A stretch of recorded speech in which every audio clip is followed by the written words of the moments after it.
Ok. Ok, Shabbat Shalom, aquí estamos, Javerim. Esta vez no salió el anuncio de que se estaba grabando. Creo que se está grabando, ¿no? Vamos a ver, yo diría que sí, porque me sale pausar grabación. No, parece que no se está grabando, ¿no? Vamos a ver. Yo Sí, sí apliqué se a un está grabando. entendido. Ok, Sí está grabando. bueno, es que veo una cuestión un poco extraña aquí, que no se comporta como siempre. Pero muy bien, aquí estamos, Javerim. Vale, perfecto. Un segundo, vamos a ver por acá. Vamos a cambiar de audio un segundito. Perfecto. Ahora sí, ¿no? Vamos a ver. Ok, entonces vamos a continuar hoy con la mitzvah 192. Esta mitzvah quedó planteada en la vez pasada, pero no la leímos. Y contiene en sí un elemento para pensar muchísimo. Y vamos a ir comentando todo esto. La fuente de esta mitzvah se encuentra más exactamente aquí en Levítico 19:23. Ok, Levítico 19:23. Y vamos a leerlo. Dice, es la advertencia por la cual fuimos advertidos de no comer la orlá. Es muy curioso. Esta palabra quiero volverla a colocarla aquí en el tablero porque es muy llamativa. Curiosamente, la palabra orlá, vamos a ver, orlá, vamos a tratar de dejarla así sin traducir de momento, pero quiero que orientativamente, óigase bien, esto a veces no se ve en el tablero, pero los que están aquí sí lo escuchan. Entonces, orientativamente, esto es lo que significa prepucio. Óigase bien, la orla es el prepucio. Así lo traducen. Pero luego también se le llama así al fruto que está, vamos a decirle, condicionado digamos, al quinto año. Ahora voy a especificar esto con más detalle. ¿Ok? Pero en general, ¿qué tendríamos que decir? En general, la palabra orla designaría todo aquello que está cubierto y mantiene alguna incompatibilidad. ¿Ok? Como estamos acostumbrados a esta palabra incompatibilidad. No tanto en el sentido de que sea tamé. Óigase bien. Eso lo quiero aclarar. Pero por eso estoy diciendo que esto es una generalización, una primera aproximación al concepto, porque llama mucho la atención. Y esto es lo que tal vez a veces los diccionarios no dicen. ¿Cómo se comporta una palabra en toda la Biblia? Entonces, aquí claramente estamos leyendo en el texto de Sefer HaMitzvot de Maimónides que no se coma la orla. Y claro, si tú al diccionario te pone prepucio, bueno, pero no es prepucio solamente. Esto es una cosa más. Por ejemplo, esta palabra también aparece cuando dice quitad el prepucio de vuestro corazón. Bueno, es una metáfora, ¿no? Claro está. Pero aquí con el fruto, ¿cómo se entiende? Ok, vamos a ver entonces el texto de Levítico 19:23 y dice, Vejitabou el haaretz, untatem kol etz ma'achal, va'araltem orlato, etz pirio, shalosh shanim, yielachem arelim, lo yachel. Mira lo tremendo que lo está diciendo, muy claro. Esta palabra arelim es lo mismo que traducen incircunciso. Óigase bien, es como si estuviera diciendo que el fruto queda incircunciso. Tremendo. Ahí lo tenemos. Vamos a escribir la pronunciación arelim. ¿Cómo entendemos esto? ¿Cómo lo entendemos? Esa es la pregunta que quiero empezar planteando aquí. Entonces voy a traducir el versículo. Cuando ustedes entren a la tierra y planten cualquier árbol comestible, etz ma'achal, aquí ya hay una clave también, ahora vamos a hablar de ello, ustedes tendrán como arel, o sea, es muy curioso porque dice araltem. De alguna manera es como si este verbo aral significase como mantener encubierto. Ojo lo que estoy diciendo, ¿eh? ¿Por qué? Porque está diciendo ustedes harán arel su orla. O sea, esa condición. Esto técnicamente no se puede traducir así. Ahora Vamos a consultar un poco el diccionario también para que veamos todos juntos el ejercicio que suelo hacer cuando investigo estas palabras difíciles, ¿no? Entonces dice, es como si dijera, es decir, su fruto, aquí pareciera que su fruto fuese sinónimo de orlató, el orlá del árbol, es lo que estamos analizando, ¿no? Dice 3 años, es muy curioso, entonces voy a escribir aquí en el tablero que lo que refleja Levítico 19:23 es que el fruto de un árbol, el fruto de por 3 años, el fruto de un árbol mejor, por 3 años mantiene un estatus de harel. Y recuerden que harel traducen incircunciso. Eso es para que vayamos haciendo un poco las conexiones. ¿Y por qué es difícil entenderlo? Porque es difícil traducirlo, pero bueno, ya más o menos por lo que sigue vamos a ver. ¿Qué dice entonces? Que ese fruto no será comido. Es harel, no será comido. Pero dice el verso 24, Ubashana harbi'it, yiye kol piryo, kodesh hilulim la Hashem.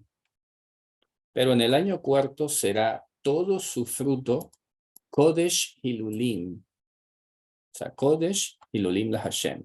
Sería santidad. O sea, es impresionante porque automáticamente en el cuarto año cambia de estatus. Ya deja ser incompatible, entre comillas, repito, no por tamé, sino por, llamémosle hol. Acuérdense que, recordemos rápidamente que dentro de todo el globo de Tahor existe la subclasificación entre Kodesh y hol. Kodesh es lo que se puede presentar al templo y hol lo que no se podía presentar. Pero repito, esto sería un estatus específico de los frutos. ¿Ok? Arelim, vamos a escribirlo aquí entonces. Estatus específico de los frutos que no podían comerse. Esa sería la mejor manera, en lugar de intentar traducirlo, así como hemos aprendido que tamé es incompatible, pues en este caso arel sería todo aquello que no se podía comer. Me preguntan que si dejaba secarse el árbol. No. Lo que pasa es que estos frutos evidentemente iban a caerse o se dejaban el consumo de las aves o de las personas pobres también. O sea, esto es impresionante, ya vamos a desarrollar, estamos estudiando primero la parte lingüística, ¿no? Y ahora vamos a profundizar luego en el tema.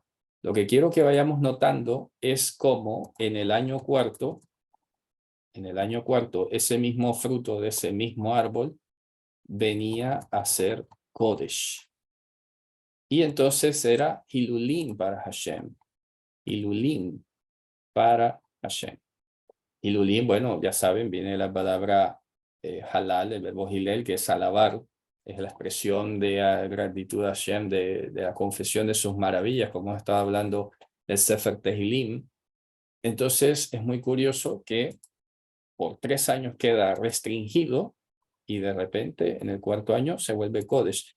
¿Qué tienen en común? Pues que no se comen. En este caso, voy a volver a compartir, permítame un segundito que estoy buscando por aquí algo para ponerlo ahora en pantalla. Vale. Entonces, lo que estamos aprendiendo, ahora vamos a volver aquí al texto de Levítico, es que en el año cuarto son Hilulim para Hashem. Y luego dice, y en el año quinto, entonces comerán su fruto para agregar para ustedes su producción, yo Hashem, su Elohim. Esto, repito, es una cláusula que es cerrada en sí misma. Es decir, este parece un mandamiento que está aislado de lo anterior y está aislado de lo posterior. Porque si leemos el versículo 21, todo lo que ha sido el capítulo 19, viene hablando precisamente de no sembrar doble semilla, de no mezclar las ropas, etc. Y luego hay una especie de miscelánea de mitzvot, ¿ok? En toda esta parte del Levítico 19, pero es muy curioso que en el versículo 21 Vamos a ver. Sí, bueno, se termina hablando del tema de la redención de la muchacha que no había sido liberada, etcétera. Se tenía que traer un sacrificio y el Cohen hacía la reconciliación por esa culpa delante de Hashem. Y ya está, pues ahí básicamente queda el asunto. Y de repente dice, y cuando entren a la tierra, y luego en el versículo 26 dice, no comerán sobre sangre y no van a adivinar ni a practicar la hechicería o todo este tipo de adivinación. Y vuelve a ser otra miscelánea de cosas que tienen que ver un poco con la parte mística. Digamos que lo anterior son mandamientos que tienen que ver con la parte cotidiana, lo que tienes que hacer, lo que tienes que diligenciar, no mezclar, etcétera, etcétera. Pero luego el verso 26 en adelante se comienza a meter con cuestiones místicas y todo lo que tiene que ver con estos, parte ritual, ¿no? Cuando dice no darás a tu hija a la prostitución o a la promiscuidad se refería precisamente a eso de llevar a las jóvenes o a las mujeres a participar de estos ritos. Entonces, el versículo 23 al 25 es un mandamiento que está aislado. Entonces, cuando vamos a ver aquí lo que dice Maimónides en su libro, se dan cuenta pues que no dice mucha cosa en realidad.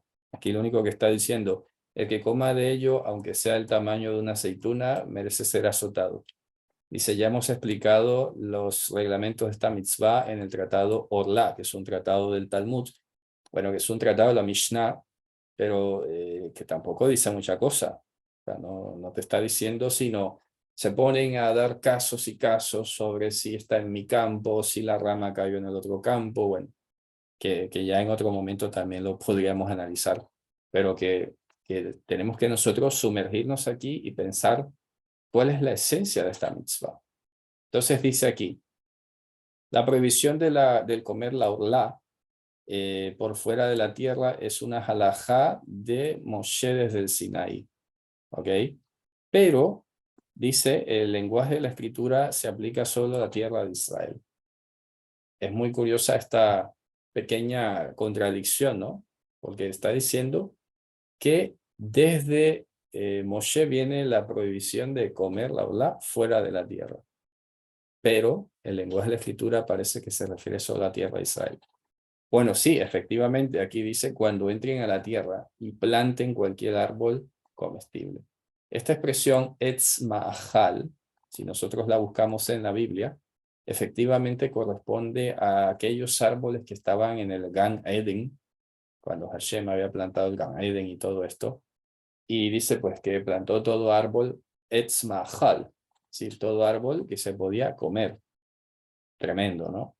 Entonces, hay una configuración dentro de esta mitzvah, que es la que nosotros nos tenemos que plantear aquí. Vamos a analizarla de nuevo en su contexto y vamos a revisar las palabras que están implícitas, porque ya les decía que esta mitzvah nos pone a pensar muchísimo, ¿no? Entonces está diciendo, por ir empezando a responder las preguntas, ¿no? Que me había hecho por allí, creo que era la hermana Blanca que había dicho, ¿no? Que si el fruto se dejaba secar.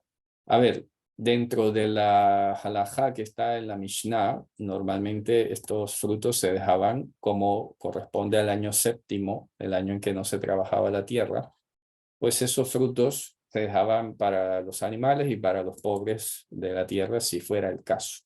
¿Ok? Tenemos que comprender la primera restricción es que está diciendo ustedes plantarán y ustedes tendrán como orla o dejarán cubierto ese fruto. ¿A quién se lo está diciendo? Bueno, vamos a ver aquí un segundo. Aquí está diciendo, habla a toda la asamblea de los hijos de Israel.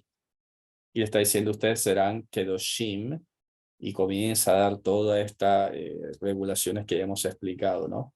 Entonces, el contexto está bastante claro en el sentido que se lo está diciendo a toda la asamblea de los hijos de Israel. Kol adatz bnei Israel. Normalmente aquí cuando sale la palabra edad, que aquí sale en constructo adatz, se refiere al grupo de 10 personas, a lo que constituye un tribunal y todo lo demás. Entonces, estos tribunales tenían la necesidad de ser santos, en este caso, y es aquí donde nosotros tal vez tenemos que ir conectando cosas, porque por ejemplo, en el versículo 9, cuando ustedes sieguen la siega de vuestra tierra, no se acabarán la esquina de tu campo para al momento de segar, y tampoco la recolecta de tu cultivo o de tu cosecha vas a recoger del todo. A tu viña no la vas a rebuscar, no la vas a podar por completo, y tampoco vas a recoger todo lo que quede de allí del detalle, sino que para el pobre y para el guer las abandonarás. Y es aquí donde me baso para esto que estoy explicando, porque el mismo contexto está diciendo que el momento de hacer la siega y todo esto no se tomara esos frutos o no se rebuscara hasta lo último para, vamos, arrancar con todo, ¿no? Entonces, está diciendo la misma conclusión, yo Hashem, vuestro Elohim. Entonces, pudiéramos nosotros plantearnos que esta restricción de plantar un árbol es que estos frutos durante 3 años van a ser considerados Orla. En el año cuarto son para Hashem, son Kodesh. Y luego dice el verso 25, en el año quinto comerán su fruto. Tremendo, ¿no? En el año quinto comerán su fruto, para agregarle su producción, yo Hashem. O sea que esto tiene inclusive una especie de promesa, que es lo que hay que considerar, en el sentido como hemos aprendido precisamente ahora con el Omer Rashid, ¿no? El Omer Rashid, tú tenías que llevar esa mejor semilla, ese Rashid de la cebada, y Hashem iba a bendecir el resto de la cosecha y le iba a poner en las mismas características. En este caso es igual, ¿no? Plantas un árbol y claro, lo que cualquier persona pensaría es, bueno, apenas de fruto empiezo a comerlo, pero es una especie entre comillas, sacrificio, no me gusta la palabra, pero no encuentro una mejor de momento, es un desistimiento, eso se llama así en castellano, desistimiento del uso. O sea, dejas de usarlo y lo dejas para otras personas, como hemos visto en el contexto. Luego, el cuarto año para Hashem y el quinto año lo puedes consumir tú. Es muy tremendo, porque, claro, esto es anticapitalista a morir. Cualquiera que piense en estos términos diría, bueno, pero ¿cómo vamos a hacer ahí, no? Si voy a plantar un fruto y voy a durar 5 años sin comer de ello, sin beneficiarme de ello, pues eso, ahí está. Y es ahí donde tenemos que hacer nosotros ya luego la extracción del sentido de este mandamiento, que es lo que tenemos que nosotros ponernos a pensar. Es, ante todo, un doble componente. El componente que tiene que ver con la solidaridad, con los que necesitados, y el otro componente con la confianza en Hashem. Las cosas que hacemos, entonces no tienen que ver o no tienen que representar un fruto inmediato para nosotros. Y puede ser que antes que a nosotros represente beneficio para los demás. Mira cómo empieza a sonar, ¿no? Si se va entendiendo. Las cosas que hacemos, repito, antes que representar un beneficio para nosotros, van a representar un beneficio para los demás. Y eso es un ejemplo de sacrificio, un ejemplo de ceder, un ejemplo de pensar en los demás. Tal vez ese sea el tenor de este mandamiento. Lo que sigue siendo muy curioso es los términos que emplea Dios para referirse a este tema. Le llama orla a ese fruto. ¿Por qué le llama orla? ¿Por qué no decirlo de otra manera? Es como si esta palabra arelim, como ya lo he dicho aquí, estatus específico de frutos que no se pueden comer, es como si fuese una especie de impedimento. Es curioso, ¿no? Porque tal vez esto se conecte inclusive con, de alguna forma, repito, que todavía no alcanzamos a comprender cómo se podía conectar con nosotros. Porque ya lo dice, quitaré el prepucio de vuestro corazón. Tal vez aquí hay una referencia del tercer año que tendrá que ver un poco con el tema del diezmo. ¿Se acuerdan que hay un diezmo primero el tercer año y luego un segundo diezmo? Entonces, todos estos frutos de esa primera recolecta, porque también hay que considerar que no todos los árboles dan fruto enseguida, ¿no? Sino que si llegase a darse el caso, esos frutos se iban en ese diezmo y el resto era para las demás personas. O sea, porque el propósito del diezmo es ese, el primer diezmo lo tenías que compartir con los levitas, con las personas, ¿no? Entonces, la enseñanza que nos queda para nosotros hoy, o la pregunta sería, bueno, ¿y esa mitzvah la aplicamos nosotros hoy? Es una pregunta interesante, ¿ok? Yo me atrevería a decir que en tanto que tengamos un terreno nuestro y que tengamos una cosecha nuestra, tendría que aplicarse. Ahora, el descargo, ¿cuál es? Que dice cuando ustedes entren en la tierra. Y aquí entramos en cosas movedizas, ¿no? Por eso en esta mitzvah no quiero sonar categórico y afirmativo. Tengan presente que cuando no existe la certeza, bueno, puedo más adelante tener un poco más de claridad sobre el asunto, ¿no? Pero claro, aquí estamos haciendo una extrapolación. Estamos tomando la tierra de Israel y la estamos extrapolando a cualquier tierra, pero la que Dios nos dé y la que sea nuestra. Por eso es que la Mishnah luego se ocupó de un montón de casos, repito, de un montón de casos sobre dónde estaba el árbol, sobre cómo había crecido el árbol, si la rama, etcétera. Bueno, pero ya te digo, ese no sería el caso como tal, no, no sería la mayor preocupación, sino si esta mitzvah está vigente. La mayoría de nosotros no tiene fincas o no tiene tierras destinadas al cultivo, etcétera. Pero si alguien llega a tener algo por el estilo, efectivamente, pues yo creo que sería una buena consideración. ¿Ok? Porque, por ejemplo, también es muy curioso que habla de árboles, de frutos comestibles. No está hablando, por ejemplo, de hortalizas o no está hablando de cuestiones de cultivos menores, sino de árboles comestibles. Ahora, yo voy a dejar pendiente para profundizar, porque he venido un poco con la inquietud cuáles eran los árboles nativos de la tierra de Israel. Porque a grosso modo, de las 7 especies nativas de Israel que se pueden considerar nativas de Israel, solo están la higuera y el olivo y la palmera datilera. Solo esos 3. Entonces, la pregunta es, ¿se extrapola esto a todo árbol? Porque lo dice, ¿no? Todo árbol que sea de fruto comestible. Pues la respuesta es sí. ¿Se extrapola de la tierra de Israel a cualquier tierra que tengamos nosotros? De momento la respuesta es sí. Y claro, en este caso, la siguiente cuestión es, si ya hemos repartido los frutos entre las personas necesitadas o todo esto, claro, la pregunta que viene es, ¿y entonces cómo se hace cuando se presentan a Hashem? ¿Qué significa que en el 5.º año son de Hashem? Básicamente viene a significar lo mismo, porque hoy no hay templo, no hay un sacerdocio levítico. Ahora, que pudiéramos nosotros hacer una especie de como de priorización en este sentido. Vale, los primeros 3 años son para compartirlos con todos, los del 4.º año vamos a decir que los compartimos con los que están en eminencia o en liderazgo, y ya luego el 5.º año para mí. Ya no tengo la obligación como tal, ojo, la obligación como tal de compartirlo, pero eso no quita que vaya a ser solidario, obviamente, ¿no? Pero quiero decir en este orden de actuación, haciendo las extrapolaciones del caso que hemos estado analizando. Pero es una mitzvah interesantísima, muy interesante, que nos da para seguir profundizando, pero sigo sorprendido hasta el día de hoy, porque esto ya yo sé hace mucho rato, sobre la palabra que utilizó Dios para estos frutos.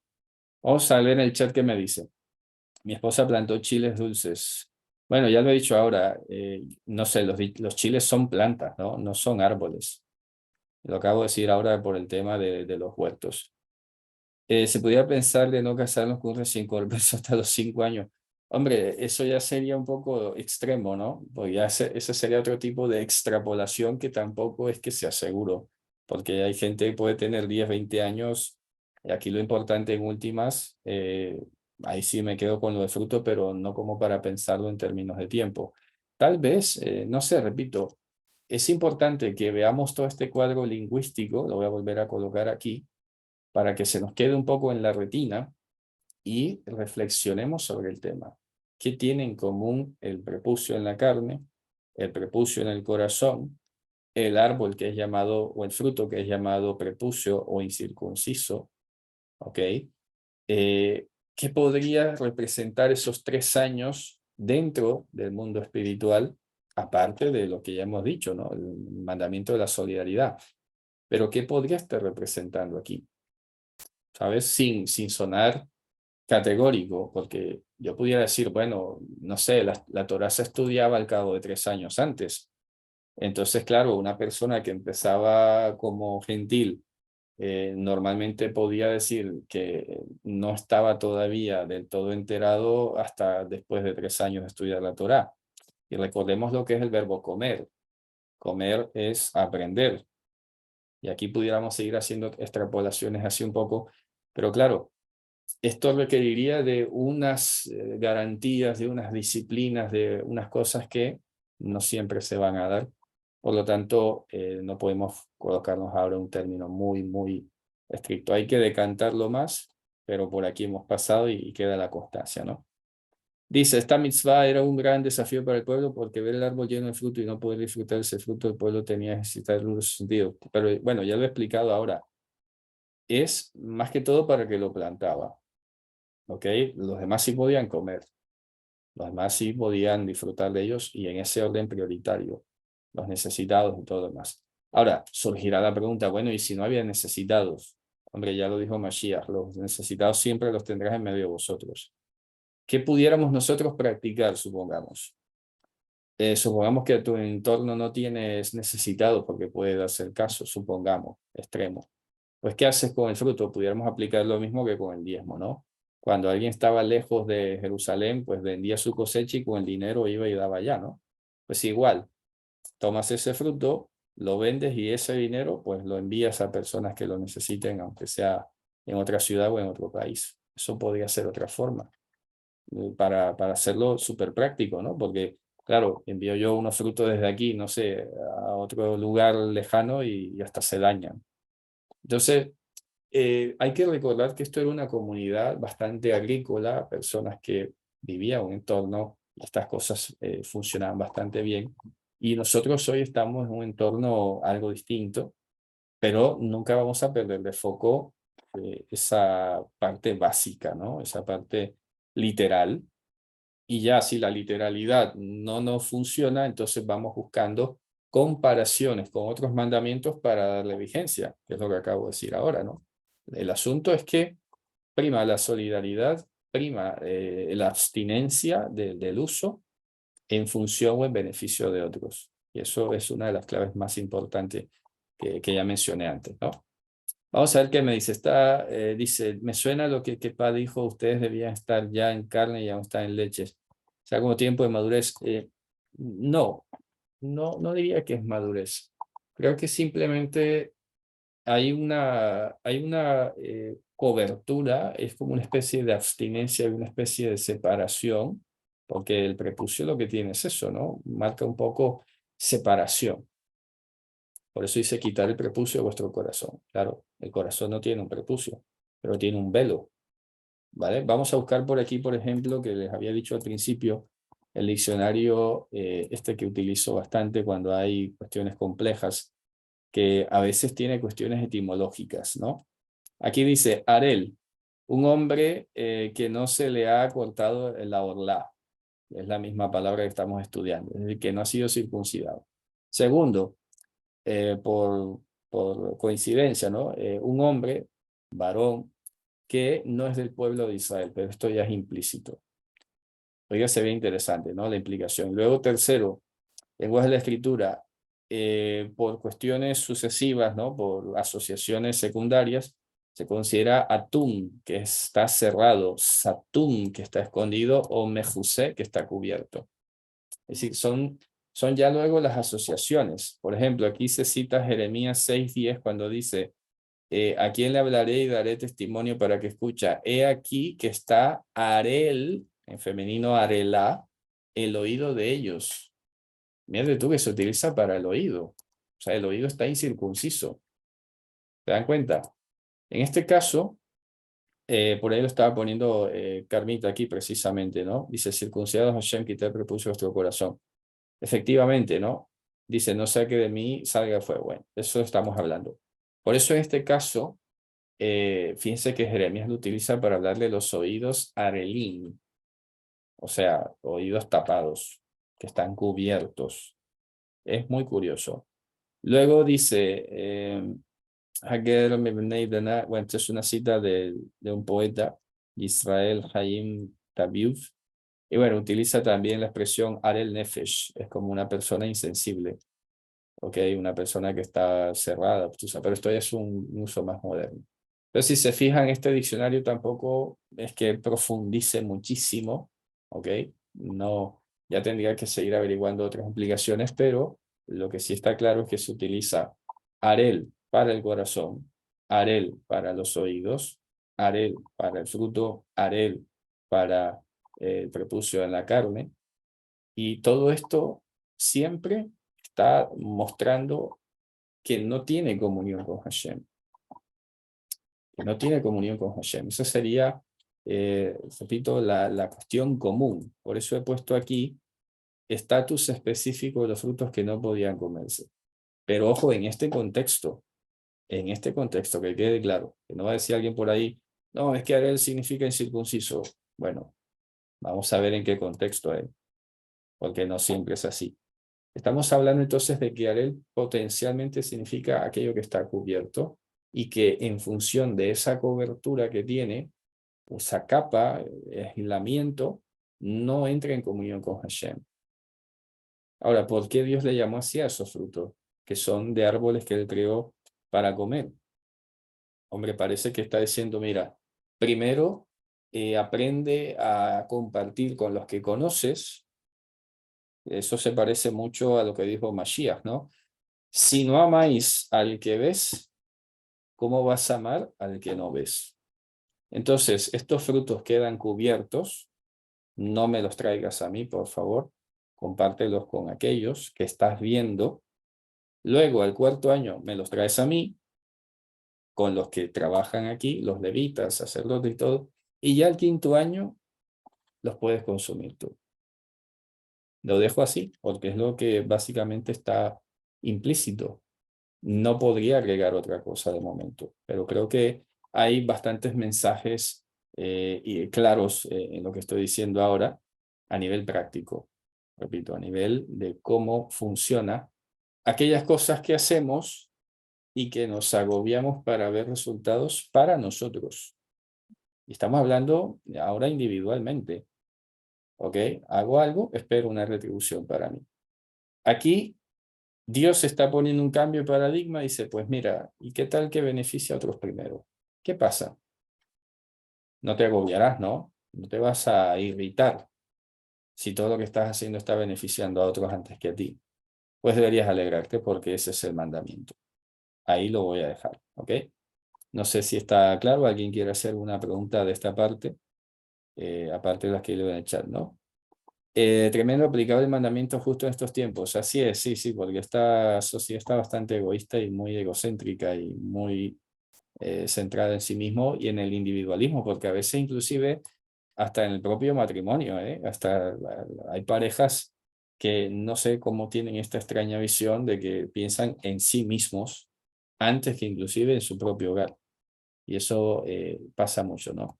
Bien, vamos a dejarlo aquí entonces. Repito, es un gran pendiente de mucho tiempo, no es de ahora, y está bueno recordarlo. ¿Ok? Bien, vamos a la mitzvah 193. Dice, esta es la advertencia por la cual hoy fuimos advertidos de no comer kilei hakeren bilevad. ¿Ok? Es decir, básicamente no se podía llegar a comer la viña plantada, de repente mezclando cosas que están consagradas con las que no están consagradas, como aprovechando un poco la confusión. Esa sería la cuestión. Vamos a leer el mandamiento como tal en Deuteronomio 22:9.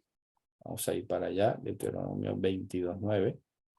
Vamos a leerlo en contexto, a ver si está correcta la apreciación de Maimónides, ¿no? Porque vamos a ver que a veces también se equivocaba en alguna cosilla. Dice, vamos a leer desde el 6. bueno, este es otro mandamiento muy curioso en la misma línea, ¿eh?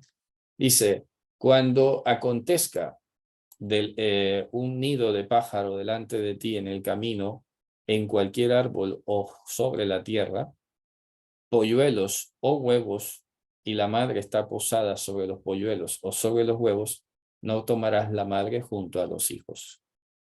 Esto me recuerda mucho a aquello que dijo Jacob, que partió el campamento en dos y dijo, no, no sea que venga y me mate la madre junto a los hijos, ¿no? Como si fuera dañando el nido. Entonces, ciertamente, bueno, shalach, a la hora de enviar sí que vas a enviar la madre y tomarás a los hijos para ti, para que te vaya bien y para que alargues días. Curioso, ¿no? Esto de alargar días ya lo he explicado alguna vez, no es que vas a vivir más años de tu vida o más días o más meses. Esto tiene que ver directamente con calidad de vida. Y cualquiera dirá, ¿y qué tiene que ver los polluelos y los huevos de un nido con mi calidad de vida? Pues eso es la majestad del mandamiento, porque resulta que esto tiene que ver directamente con ser una persona sensible, con ser una persona que se entiende con el entorno y una vez más, insisto, una persona que sabe y tiene presente que no todo gira en torno y en función de sí, ¿sabes? Sino que tiene cuidado hasta de la naturaleza. Así que yo creo que con este mandamiento pudiera atreverme a decir que hay un tenor en cuanto a la necesidad de conectarnos con el entorno. ¿Ok? El anterior y esta mitzvah están bastante conectados. Entonces luego dice, cuando construyes una nueva casa, harás un cerco, ¿no? A tu gan, y no pondrás ahí sangre en tu casa, es decir, para que no se caigan las personas y se mueran, ¿no? Cuando caiga alguien de allí. Dice, no sembrarás tu viña kilayim, es decir, de doble semilla. Esto es otro mandamiento muy curioso y desafiante al mismo tiempo. Si aquí hay alguien que sea campesino, le agradezco que intervenga. Campesino quiere decir que sepa, ¿no? de cultivos. Le agradecería que interviniera porque de lo poco que yo he podido ir aprendiendo, aquí está Miriam, ya te doy la palabra Miriam, de lo que he ido aprendiendo un poco, ¿no? Y lo que uno escucha es que, claro, normalmente hasta el día de hoy se siembran cultivos mixtos, supuestamente para beneficiar a un cultivo con el otro, y eso es algo que vamos a discutir. Miriam Rincón, adelante. Tienes que... Gracias, More. Sí, dígame. Sí, sí, señor. Muchas veces en el campo lo que hacemos son injertos, pero pues estos injertos son dentro de la misma especie. Lo que Ya. ha sucedido con las semillas transgénicas es que se ha cruzado, por ejemplo, del reino Viridae, del reino de los virus, sacando un genoma, una pieza pequeña de partícula, y la llevan, por ejemplo, al grano de maíz y hacen que se vuelva un híbrido. Ya. Entonces, en este tipo de cruce entre especies, no se han dejado medir los impactos en salud, pero es evidente que desde 1986 que se logró el primero de ellos, el Ajá. cáncer y una cantidad de enfermedades huérfanas y una cantidad de patologías, pues han ido incrementando en todo el planeta y ha tenido un impacto en muchas cosas que espiritualmente no podemos medir. Tremendo. Así es, Miriam. Gracias por el comentario. Es verdad. Ahora les voy a decir un dato que te iba a decir aquí también y tiene que ver con los cereales que estamos consumiendo hoy. Interesante. Madelka, adelante y luego Alejandra. Gracias, More. Una pregunta con lo que dice Miriam. Yo tengo un limón mandarino de Ujú. injerto. ¿Eso será la misma especie o es diferente? Vale, vamos a hablarlo un segundito, ¿vale? Normalmente entre cítricos, entre la misma especie, sí se puede. A ver, lo que pasa es que vamos en orden. Estamos hablando, por eso les dije, vamos a analizar el tema. Estamos hablando de sembrar semilla. Sembrar semilla, ¿ok? Resulta que, aparte de lo que ha comentado Miriam, los transgénicos, que esto yo lo quiero dejar para la segunda parte, ¿no? Yo quiero empezar de lo literal, literal, para que siempre aprendamos el mandamiento literal, lo analicemos la literalidad y luego vayamos viendo cómo va cambiando, qué va implicando, ¿no? Pero literalmente está hablando de sembrar semillas de dos géneros. Esto también tiene todo un tratado en la Mishnah dedicado al tema. En resumen, que ya me lo he leído, se los puedo decir que básicamente ellos decían, hombre, que en una hilera de tierra, supongamos que tienes, no sé, 10 metros cuadrados, una cosa muy pequeñita, ¿no? Entonces, lo que vas a hacer es, en la misma hilera, la misma planta. Y luego, al lado, dejando un espacio, otro tipo de cultivo y así sucesivamente, ¿no? Lo que le estaba diciendo al principio es que dentro de las técnicas antiguas que he podido conocer del mundo agrícola, por ejemplo, ustedes lo pueden buscar lo que hacían los antiguos indígenas en América, como aquí también, en todo el mundo se ha hecho igual. Se ve que se sembraban escalonadamente o alternadamente una semilla y luego de otra, porque en teoría entre ellas se beneficiaban. Entonces, supongamos, repito, esto es un ejemplo, yo no soy campesino, así que el ejemplo puede sonar lo más bizarro, pero es un ejemplo nada más. Yo siembro maíz y enseguida al lado siembro trigo, supongamos, por poner un ejemplo.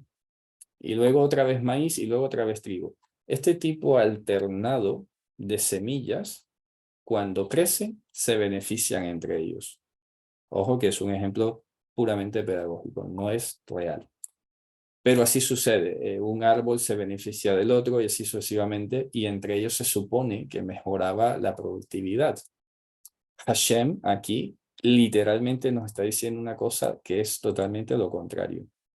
No siembres, dice, lo tizra, tu viña, kilayim. A ver, y estamos hablando de la viña precisamente, que el concepto de kerem, normalmente estamos hablando de estos árboles que ya les mencionaba. Aquí hay algo muy curioso, ¿eh? Yo creo que aquí un poquito más y con oración y Hashem de repente nos muestra alguna cosa.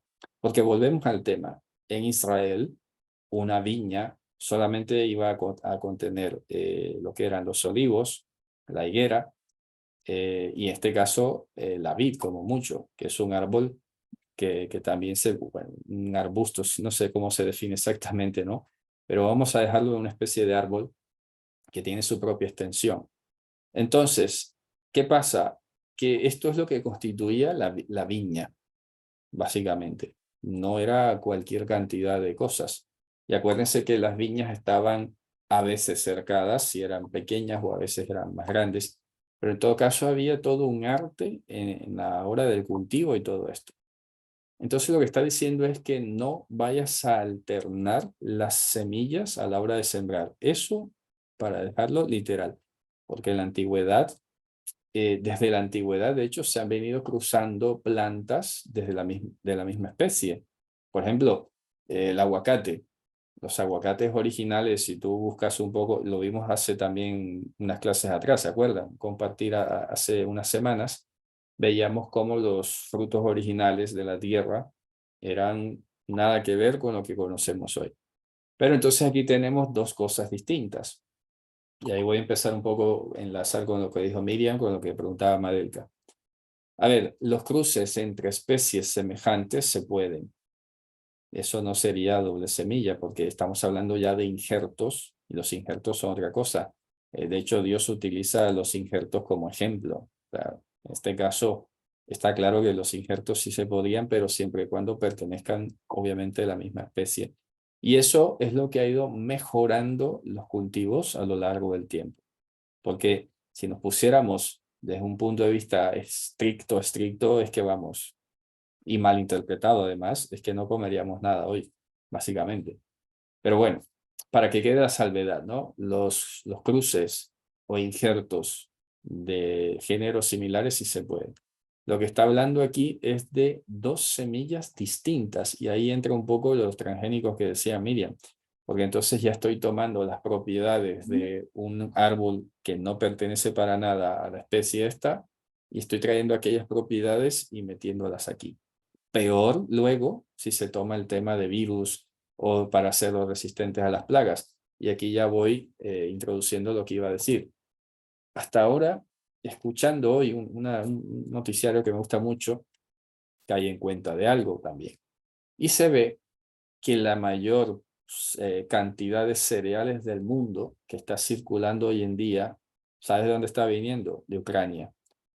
¿Por qué? Porque, bueno, dicen que con Ucrania hay que solidarizarse, que sus cultivos, que con eso se financia, pero resulta que es una hipocresía, porque resulta que Ucrania no hace parte de la Unión Europea, por ejemplo, y resulta que no cumple con los estándares de calidad de químicos, de transgénicos y de cosas que la Unión Europea prohíbe.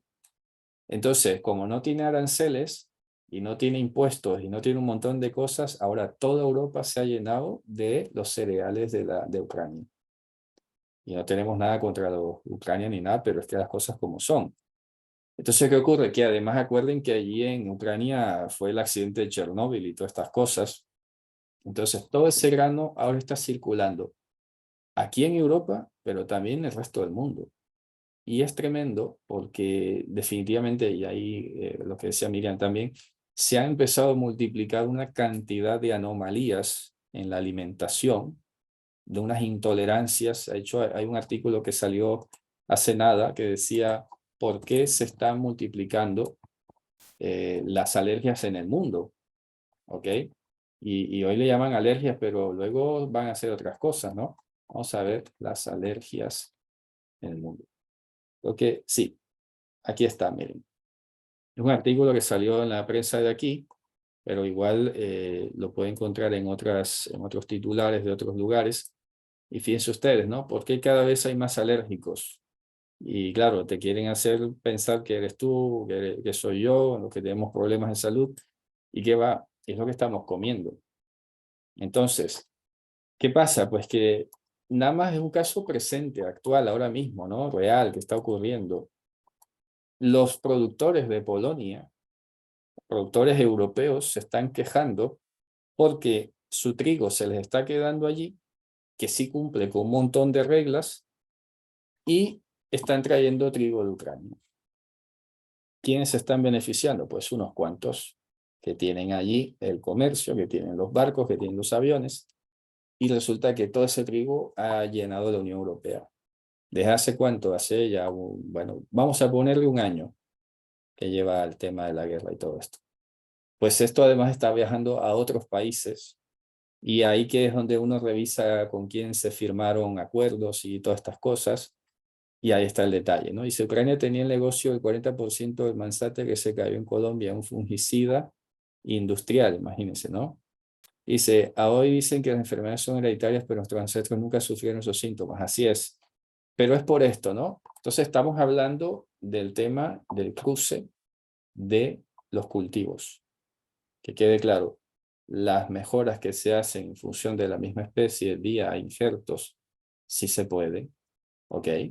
Ahora, el mandamiento está hablando literalmente de la siembra de las semillas en la tierra, porque antes no hacían transgénicos ni estas cosas, ¿no? Pero sí parte de ahí el detalle. Y repito, una vez más, volvemos a la contralógica que aplica a Dios.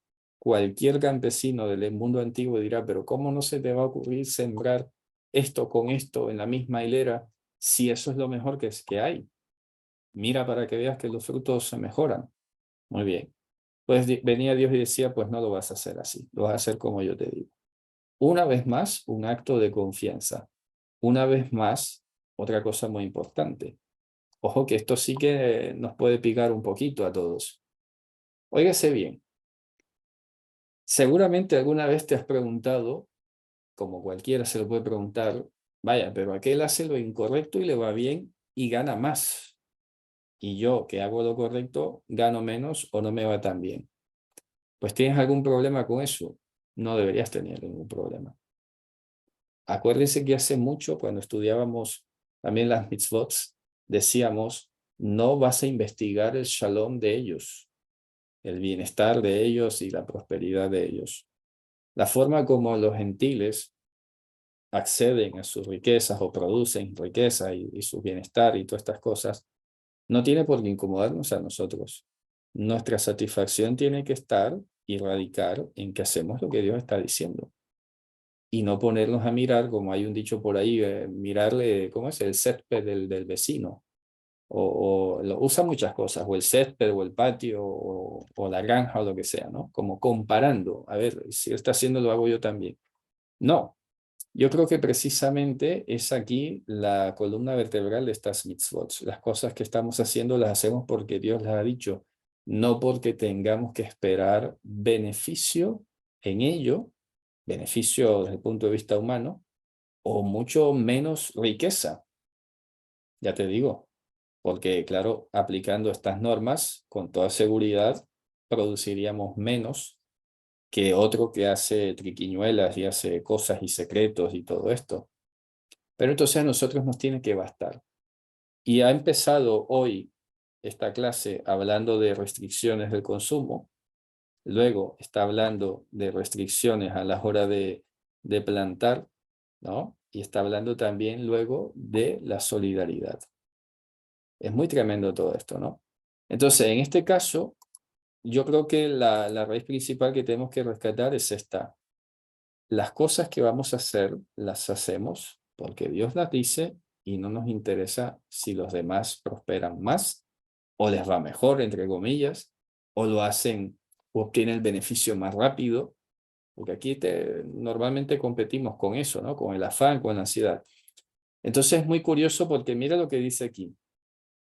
No vas a sembrar tu viña de doble semilla para que no tikdash, dice pen tikdash.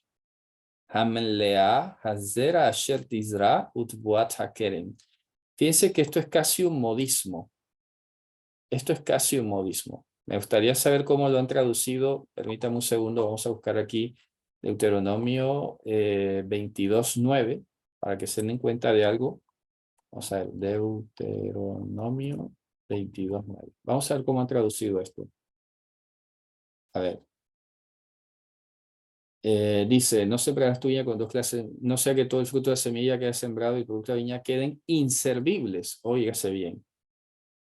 Esta traducción está bastante lejos de lo que dice el texto original, ¿no? Pero vamos a ver si hay otra versión que diga algo un poco más cercano. Que les quiero hacer notar algo. Dice, no siempre me lleva a la clase para que nos impida usar tanto lo que sembraron como toda la cosecha del viñedo. Pues nada, ahí no dice. Quede inservible, deberán integrarse como ofrenda a Dios. Vaya, tampoco dice eso, aunque ya entiendo un poco por qué ha dicho esto, pero no es por ahí. Luego dice, si lo haces tendrás prohibido usar tanto las uvas del viñedo como otro cultivo que plantaste. Mira, esta versión se acerca más a la nueva versión internacional. Cuando plantes una viña, no mezcles diferentes clases de semillas. Si lo haces, tendrás que consagrar a Dios tanto el producto de lo plantado como el fruto de la viña. A ver, aquí se acerca por el tema de consagrar. Por lo que les quería hacer notar es que aquí sale pentikdash. ¿Ok? Hamlea, hazer asher tizra, utvat hakerem. Aquí entiendo la versión internacional que, repito, está por lo menos técnicamente mejor porque dice, si lo haces tendrás que consagrar a ellos tanto el producto del plantado como el fruto total de la viña.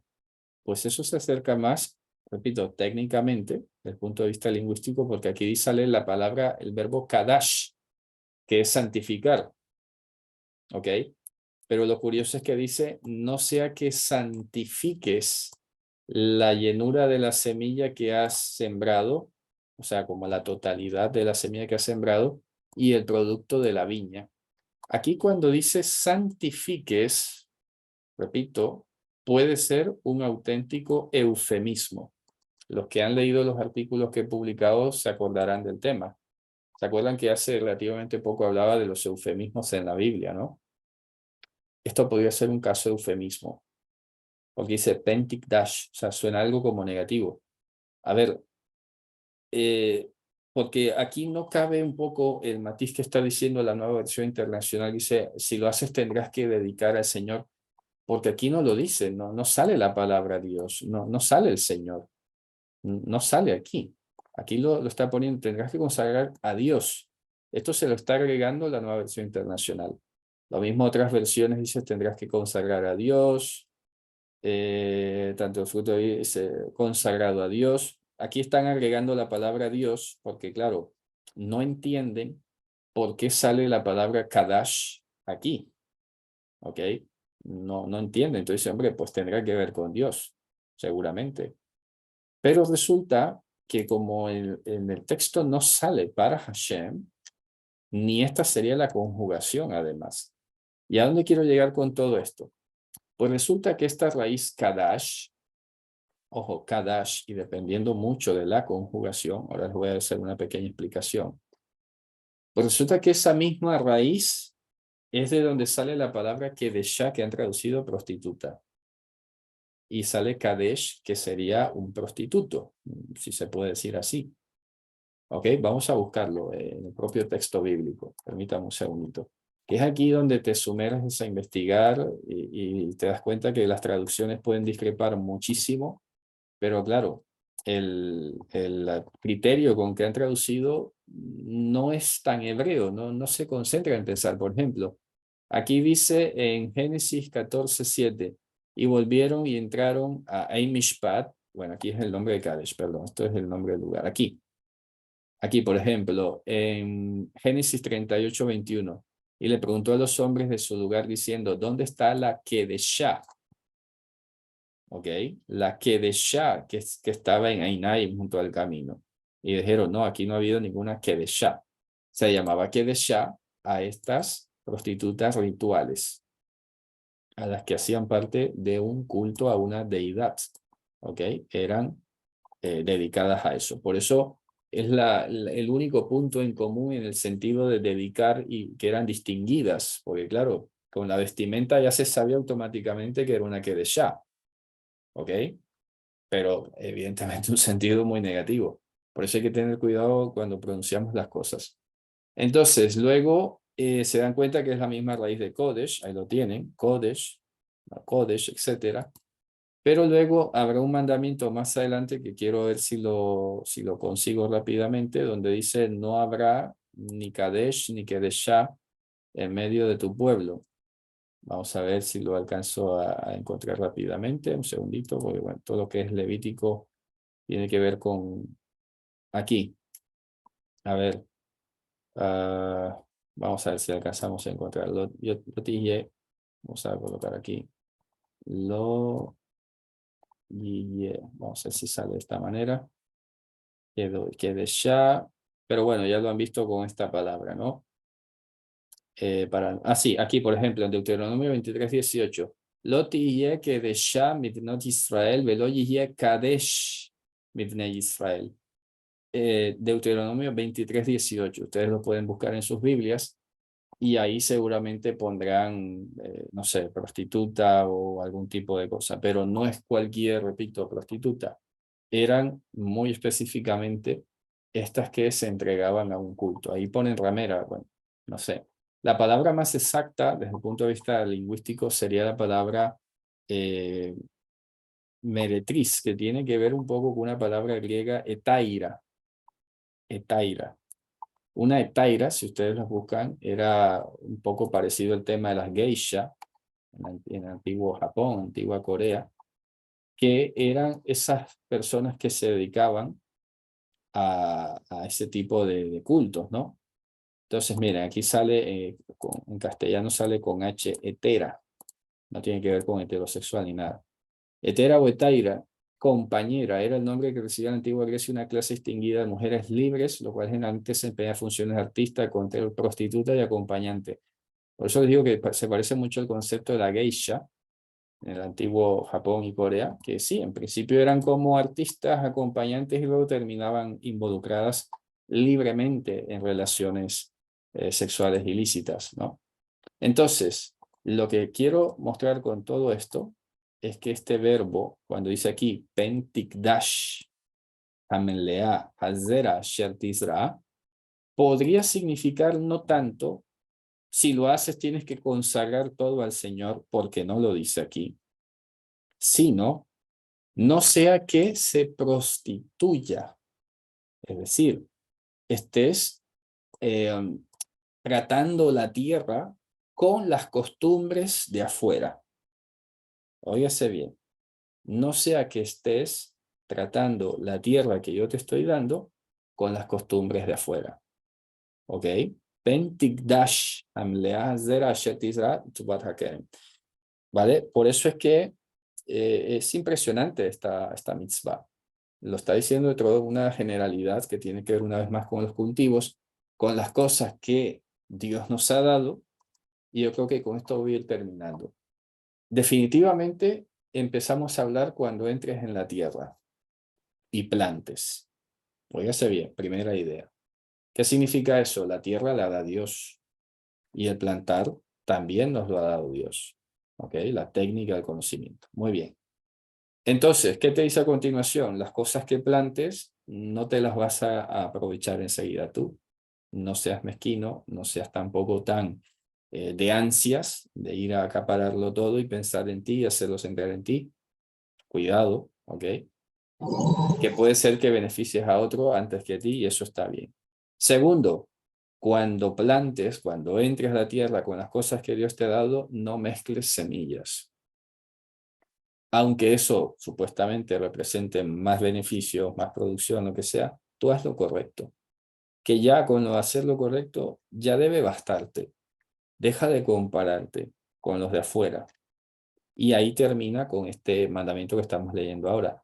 No sea que vayas a estar tratando lo que Dios te ha dado como si fuese algo de afuera. ¿Ok? Óigase bien. No sea que estés tratando lo que Dios te ha dado como si fuese algo común de afuera. Ahí está.